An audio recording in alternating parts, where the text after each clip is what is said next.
what she's saying. In a historic vote, WNBA players overwhelmingly approved a strike authorization. 93% of players participated in the vote, and of those 93% of players, 98% voted yes. Now hold up. Before you work yourself. The speculation surrounding Caitlin Clark's vote ultimately says more about the moment than about the player. When a league stands at a crossroads, uncertainty breeds narratives. People search for symbols, and Clark, by virtue of her visibility, becomes one. The real issue isn't whether she voted yes or no. The real issue is whether the WNBA can align its short-term negotiating strategy with its long-term survival. Those two goals are not always in harmony. Players want security, fairness, and compensation that reflects growth. Owners want sustainability, predictability, and protection from structural losses. Both sides are acting rationally within their incentives. Conflict emerges when timing compresses those incentives into a single decision point. Clark's emphasis on playing basketball reflects an understanding that momentum is fragile. Strikes can win concessions, but they can also stall growth. The union's emphasis on leverage reflects an understanding that growth moments don't last forever. Miss this window, and the opportunity may never return. Both perspectives are valid. The danger lies in treating them as mutually exclusive. If this dispute becomes framed as growth versus greed, or unity versus betrayal, everyone loses. The league doesn't need villains. It needs alignment. And alignment requires acknowledging that different players occupy different financial realities. Caitlin Clark is not wrong for thinking about the product. The union is not wrong for thinking about power. The challenge is integrating those truths into a strategy that strengthens the league rather than fractures it. Whether the speculation fades or intensifies will depend on what happens next. But one thing is certain. This moment will shape the WNBA's future far more than any individual vote ever could. Blow it up right I think here. Very high level, and I think the most important thing for myself, thinking about these CBA negotiations, like, this is the biggest moment the WNBA has ever seen. And it's not something that can be messed up. And, we're going to fight for everything that we deserve, but at the same time, like, we need to play basketball. That's what our fans crave, and that's what all of you crave as well, is you want the product on the floor. And at the end of the day, that's how you make the money, that's how you're marketable, that's what the fans get excited about, that's what the fans want to show up for. So, it's business and it's a negotiation, and there has to be compromise on both sides, and, we're starting to get down to the wire of it, and it's become really important. And Sophie Cunningham's decision to turn down Unrivaled offers a useful contrast. Unrivaled reportedly offered six-figure salaries for 8 weeks of work, an attractive proposition by any standard. Cunningham declined, citing her commitment to the WNBA and belief in its long-term growth. That choice reflects one end of the player priority spectrum. On the other end are players like Breanna Stewart and Nafisa Collier, who co-founded Unrivaled precisely because WNBA salaries historically forced players to seek income elsewhere. Their strategy isn't disloyalty, it's insurance. They're building alternative revenue streams because they don't trust the existing system to sustain them financially. Caitlin Clark exists in a third category entirely. Her endorsement portfolio is unprecedented in women's basketball. Nike, State Farm, Gatorade, Wilson, Xfinity. Her financial security does not depend on off-season leagues or marginal salary increases. That doesn't invalidate her perspective, but it does differentiate it. When someone with financial insulation talks about compromise, it can sound reasonable. When someone without that insulation hears the same message, it can sound dismissive of urgency. That's not necessarily fair, but perception matters in collective movements. Clark opting out of Unrivaled further complicates how she's viewed. She is neither fully aligned with alternative leagues nor dependent on them. She occupies a unique position, one that gives her freedom of perspective but also isolates her from the financial pressures most players face.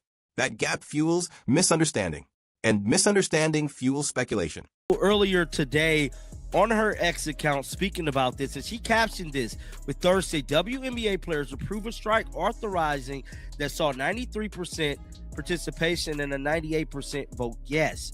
So the speculation surrounding Caitlin Clark's vote ultimately says more about the moment than about the player. When a league stands at a crossroads, uncertainty breeds narratives. People search for symbols, and Clark, by virtue of her visibility, becomes one. The real issue isn't whether she voted yes or no. The real issue is whether the WNBA can align its short-term negotiating strategy with its long-term survival. Those two goals are not always in harmony.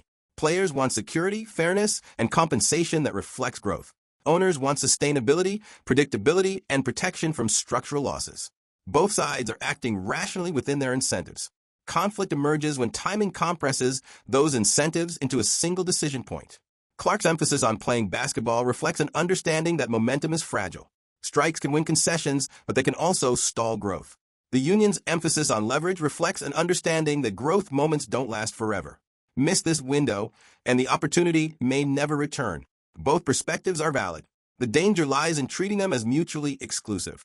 If this dispute becomes framed as growth versus greed, or unity versus betrayal, everyone loses. The league doesn't need villains. It needs alignment. And alignment requires acknowledging that different players occupy different financial realities. Caitlin Clark is not wrong for thinking about the product. The union is not wrong for thinking about power. The challenge is integrating those truths into a strategy that strengthens the league rather than fractures it. Whether the speculation fades or intensifies will depend on what happens next. But one thing is certain. This moment will shape the WNBA's future far more than any individual vote ever could.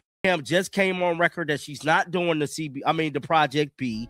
She has not done Unrivaled. She is a strong supporter of the WNBA as a whole, so we all know that. Now, I'm not making this video to point fingers at Caitlin Clark, saying that she is the one. The most debated part of Clark's comments is a reference to fans and legacy players, those who built the league when attention and money were scarce. It's a powerful emotional appeal. It frames the current moment not just as a negotiation, but as a responsibility. But emotionally compelling arguments can still have strategic consequences. Ownership benefits when players prioritize legacy preservation over leverage maximization. Honoring the past can unintentionally justify accepting less in the present. That's why some players reacted defensively. They recognize that sentimentality can be weaponized in negotiations. The fact that Breanna Stewart publicly welcomed potential involvement from NBA Commissioner Adam Silver signals how tense talks have become. You don't invite outside mediators unless internal negotiations are stalling. That invitation alone suggests the current process is nearing an impasse. At that stage, every word matters. Every public statement becomes part of the chessboard. Clark may not be trying to influence negotiations, but her voice carries weight whether she intends it to or not. I can't speak to every single number. It's pretty complicated, but I think there are different things that we can find ways to say, no, like, we certainly deserve that and we're not going to compromise on that, and then other things that we can probably compromise on. But like I said, like, this is the biggest moment in the history of the WNBA, and I don't want that to be forgotten. It's important that we find a way to play this next season, and I think our fans... 93% participation, 98% approval. On the surface, those numbers represent the most unified labor action in the history of the WNBA. Rarely does any professional sports union demonstrate that level of consensus. The message to ownership was unmistakable. The players are organized, aligned, and willing to escalate. But beneath that overwhelming show of unity lies a detail that has captured outsized attention: the 2% who voted no. In most labor disputes, a 2% dissenting vote would barely register. But this is not a normal moment for the WNBA. The league is coming off its most successful and visible season ever. Attendance surged. Television ratings exploded. Merchandise sales tripled. For the first time in its 27-year history, the WNBA felt embedded in the mainstream sports conversation. In moments like these, every word, every vote, and every silence is magnified. Almost immediately, speculation emerged that one of the dissenting votes might belong to Caitlin Clark. There is no confirmation of this. The Players Association has not released individual voting records, and Clark herself has said nothing about how she voted. Yet the theory persists, not because of evidence, but because of context. That context begins with comments Clark made during USA basketball training camp shortly before the vote. Her remarks were measured and thoughtful. She spoke about the importance of playing basketball, about growing the game through the product on the floor, about fans, legacy players, and compromise. On their own, these ideas are difficult to dispute. Basketball is the product. Games generate revenue. Momentum fuels opportunity. But labor negotiations are not driven by sentiment alone. They are driven by leverage. The WNBA Players Association did not authorize a strike because players want to miss games. They authorized it because withholding labor is the most powerful tool workers possess. The threat of not playing is what forces ownership to move. In that context, when one of the league's most influential voices emphasizes the importance of playing and compromise, some players hear something different. They hear a shift away from pressure at the moment pressure is meant to peak. This is not necessarily fair to Clark, but it explains why her words were interpreted the way they were. She was articulating a long-term vision for growth. The union leadership was executing a short-term negotiation strategy. Those perspectives are not mutually exclusive, but they are not identical either. It's also critical to understand what the strike authorization actually means. This was not an immediate work stoppage. The executive committee was authorized to call a strike when necessary. That distinction matters. The current collective bargaining agreement was originally set to expire at the end of October. It has since been extended multiple times, first by 30 days, then again, pushing the current deadline to early January. Each extension signals the same reality. Neither side wants to be blamed for jeopardizing the 2025 season. The vote was about leverage, optics, and signaling. A 98% approval rate tells ownership there's no obvious internal division to exploit. No quiet block of stars willing to cross picket lines. No group of rookies desperate to settle. From a negotiating standpoint, that unity is powerful, but it also creates internal pressure. Once you demonstrate near total alignment, backing down becomes harder. Any compromise risks being framed as surrender. That's where the speculation about dissent becomes combustible.